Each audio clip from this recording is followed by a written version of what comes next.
Hello friends, welcome to secret of சமையல். இன்னைக்கு நம்மளோட சேனல்ல நாம பார்க்க போறது ஈஸியான ஒரு கீரை கூட்டு ரெசிபி. இதுக்கு முன்னாடி நிறைய டைப் ஆஃப் கீரை கூட்டு நம்ம பார்த்திருக்கோம். இது இன்னொரு வெரைட்டி ஆஃப் கீரை கூட்டு ரெசிபி. சரி, வாங்க டிலே பண்ணாம இந்த ஆரோக்கியமான கீரை கூட்டு எப்படி செய்யலாம் அப்படின்னு பார்க்கலாம். ஒரு மிக்ஸி ஜார் எடுத்துக்கோங்க. இதுல ஒரு 3 டேபிள் ஸ்பூன் தேங்காய் துருவல், 1 டீஸ்பூன் சீரகம், 2 பல் பூண்டு தோலடையே எடுத்து வச்சிருக்கேன், 2 பச்சை மிளகாய். இதை நம்ம அரைச்சுக்க போறோம். தண்ணி விடாம அரைச்சு எடுத்துட்டு வந்துடலாம். தண்ணி விட வேணும். இது மாதிரி கோர்ஸா கிரைண்ட் பண்ணி எடுத்து வச்சுக்கோங்க. இது இருக்கட்டும் தனியா. ஒரு கை அளவுக்கு துவரம் பருப்பை பிரஷர் குக்கர்ல போட்டு 2 விசிலுக்கு இந்த மாதிரி வேக வச்சு எடுத்து வச்சிருக்கிறேன். கொஞ்சமா தண்ணி சேர்த்திக்கலாம். திரும்பவும் அடுப்பு ஆன் பண்ணிக்கோங்க.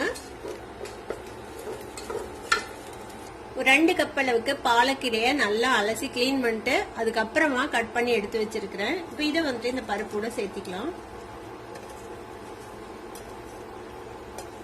இந்த கீரையும் தண்ணி விடும். நம்ம கொஞ்ச நேரம் இது சுண்டுட்டோம். அதுக்கப்புறம் தேவைப்பட்டா கொஞ்சம் தண்ணி விட்டுக்கலாம்.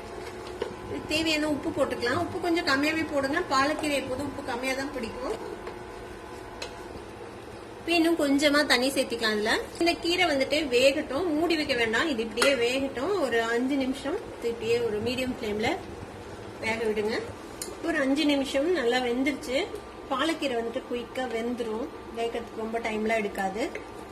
இது கூடவே நம்ம அரைச்சு வச்சிருக்கோம்ல, இந்த தேங்காய், பூண்டு, சீரகம், மிளகாய் போட்டு அதை இதுல சேர்த்துக்கலாம். இதையும் நல்லா மிக்ஸ் பண்ணி விடுங்க. தேங்காய் சேர்த்துனதுக்கு அப்புறம் ரொம்ப நேரம் குக் பண்ண வேண்டியதில்லை. ஜஸ்ட் ஒரு 1 நிமிஷம் மட்டும் இதெல்லாம் சேர்ந்து வேகட்டும். இது ஒரு 1 நிமிஷம் நல்லா வெந்துருச்சு. கீரையோட சேர்ந்து அடுப்பை ஆஃப் பண்ணிடலாம்.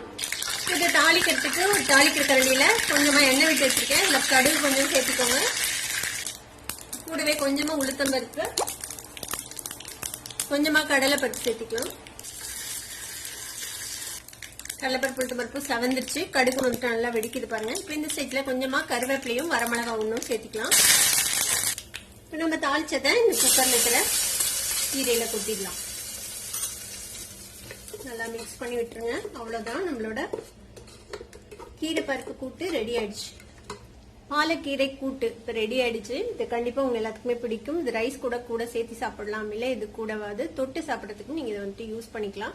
ரொம்பவே நல்லா இருக்கும். ட்ரை பண்ணி பாருங்க. ட்ரை பண்ணி பார்த்துட்டு எப்படி இருந்தது அப்படின்னு கமெண்ட்ஸ்ல ஃபீட்பேக் கொடுங்க. இந்த வீடியோ உங்களுக்கு பிடிச்சிருந்ததுன்னா சப்ஸ்கிரைப் பண்ணுங்க. பக்கத்துல இருக்க பெல் ஐகானை கிளிக் பண்ணுங்க. அப்பதான் என்னோட ஃபியூச்சர் நோட்டிபிகேஷன்ஸ் உங்களுக்கு உடனே சேரும். லைக் பண்ணுங்க, ஷேர் பண்ணுங்க. தேங்க்யூ ஃபார் வாட்சிங் this video viewers. Bye bye.